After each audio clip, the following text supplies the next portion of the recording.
आज के व्याख्यान में हम हिंदी साहित्य के इतिहास में आधुनिक काल के अंतर्गत प्रगतिवाद को समझेंगे। प्रगति अर्थात आगे बढ़ना। प्रगति शब्द का अर्थ आगे बढ़ना है, किंतु हिंदी में प्रगतिवादी शब्द का प्रयोग इस अर्थ में नहीं होता। जो विचारधारा राजनीतिक क्षेत्र में साम्यवाद या मार्क्सवाद कहलाती है, वही हिंदी साहित्य में प्रगतिवाद कहलाती है। साम्यवादी विचारधारा के अनुसार समाज के दो वर्ग हैं। पहला है शोषक वर्ग और दूसरा है शोषित वर्ग। शोषक वर्ग से तात्पर्य यहाँ पर पूंजीपति, मिल मालिक, जमींदार, उद्योगपति इत्यादि से है। शोषित वर्ग से तात्पर्य शोषित वर्ग के अंतर्गत गरीब, मजदूर, श्रमिक, किसान इत्यादि आते हैं, जिनका की शोषण किया जाता है। और हिंदी काव्य में प्रगतिवाद का प्रारंभ सन 1936 से माना जाता है। 1936 से लेकर 1943 तक इसके मध्य जो भी कविता हुई वह प्रगतिवादी कविता कहलाई।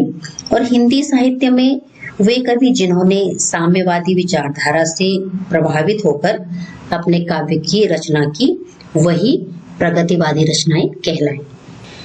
प्रगतिवाद के प्रमुख साहित्यकार इस प्रकार हैं।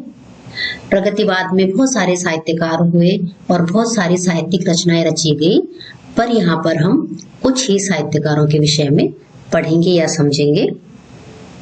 पहला है नागार्जुन। नागार्जुन की रचनाएं हैं युगधारा, सतरंगे पंखों वाली, अकाल और उसके बाद इत्यादि। नागार्जुन, जिनका की वास्तविक नाम वैद्यनाथ मिश्र था, और इन्होंने मैथिली में भी लिखा और मैथिली में यात्री नाम से इन्होंने लिखा। हिंदी में इन्हें अधिकतर लोग बाबा नागार्जुन के नाम से जानते हैं। बौद्ध धर्म में जब इन्होंने दीक्षा ली, तब से इनका नाम नागार्जुन हो गया था और ये प्रगतिवाद के सशक्त हस्ताक्षर माने जाते हैं। इन्होंने अन्याय, शोषण एवं अत्याचार के विरुद्ध लिखा। अगले हैं त्रिलोचन। इन्होंने लिखा धरती, मैं उस जनपद का कवि हूँ इत्यादि। इनकी कविताओं में धरती की सोंधी सोंधी गंध मिलती है, अर्थात इन्होंने जो भी लिखा वो बिल्कुल यथार्थता के धरातल पर लिखा। और इनकी रचनाएं बहुत ही भावुकता से भरी हुई हैं।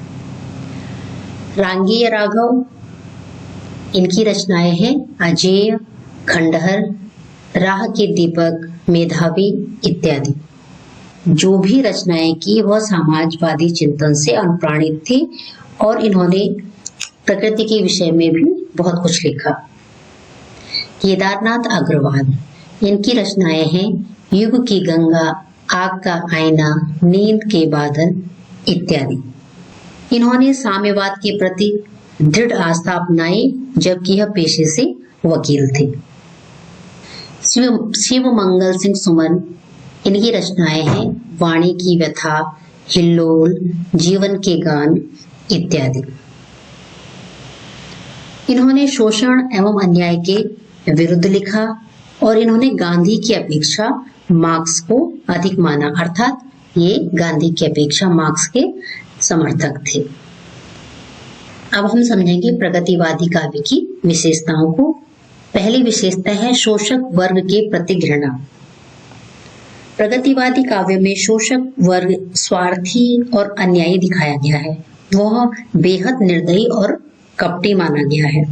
शोषक वर्ग के अंतर्गत व्यापारी, जमींदार, उद्योगपति इत्यादि हैं, जो लोग अपने स्वार्थ के लिए पूंजीवादी व्यवस्था को बनाए रखना चाहते हैं। और जबकि पूंजीवादी व्यवस्था जब तक बनी रहेगी तब तक शोषण भी होता रहेगा। इसमें एक उदाहरण देखिए। हो यह समाज चिथड़े चिथड़े, शोषण पर जिसकी नींव पड़ी। दूसरा है धर्म व ईश्वर के प्रति अनास्था। जो प्रगतिवादी कवि थे उन्होंने धर्म और ईश्वर में विश्वास नहीं किया, क्योंकि वे इन्हें शोषण का हथियार मानते थे। जैसा कि दिनकर जी ने अपने कुरुक्षेत्र में भी लिखा हुआ है, भाग्यवाद आवरण पाप का और शस्त्र शोषण का, जिससे रखता दबा एक जन, भाग्य दूसरे जन का। अगली विशेषता है शोषितों की दीनता का चित्रण। इसके अंतर्गत प्रगतिवादी कविता का जो मूल केंद्र है वह शोषण की चक्की में पिसने वाला किसान, मजदूर अथवा कोई भी पीड़ित है, जिसके प्रति कवि ने अपनी सहानुभूति दिखाई है और सामाजिक विषमता का भी उसमें चित्रण किया है। एक उदाहरण देखिए, श्वानों को मिलता दूध वस्त्र, भूखे बालक अकुलाते हैं, माँ की छाती से चिपक ठिठुर जाड़े की रात बिताते हैं। तो इसमें शोषित वर्ग का चित्रण किया गया है। अगला है क्रांति की भावना। सामाजिक समता के लिए मार्क्सवाद में क्रांति का समर्थन किया गया है, अर्थात प्रगतिवादी कवियों ने भी प्राचीन परंपराओं का समूल विनाश करने के लिए क्रांति को सही माना है और वे चाहते हैं कि पूंजीपतियों के जो बड़ी बड़ी इमारतें हैं वो ना होकर सबको न्याय मिले और सबको बराबर हक मिले। एक उसका उदाहरण देखिए, काटो काटो काटो कर लो, साइद और कुसाइद क्या है, मारो मारो मारो हसिया, हिंसा और अहिंसा क्या है। अगली विशेषता देखिए, नारी चित्रण। प्रगतिवादी कवि ने नारी का यथार्थ चित्रण किया है। प्रगतिवादी कवियों ने छायावाद की भांति नारी को श्रद्धा का रूप नहीं माना या फिर रीतिकालीन कवियों की तरह नारी को भोग्य नहीं माना, बल्कि उसका वह मानवीय चित्रण प्रस्तुत किया है जो दिन रात पुरुष के साथ आर्थिक और सामाजिक विषमता को भी झेलती है। निराला ने तो पत्थर तोड़ती हुई नारी का एक चित्रण किया है। देखिए, वह तोड़ती पत्थर, देखा उसे मैंने इलाहाबाद के पथ पर, गुरु हथौड़ा हाथ करती बार बार प्रहार, सामने तरुमलिका अट्टालिका प्राकार। अगली विशेषता है सामाजिक जीवन का यथार्थ चित्रण।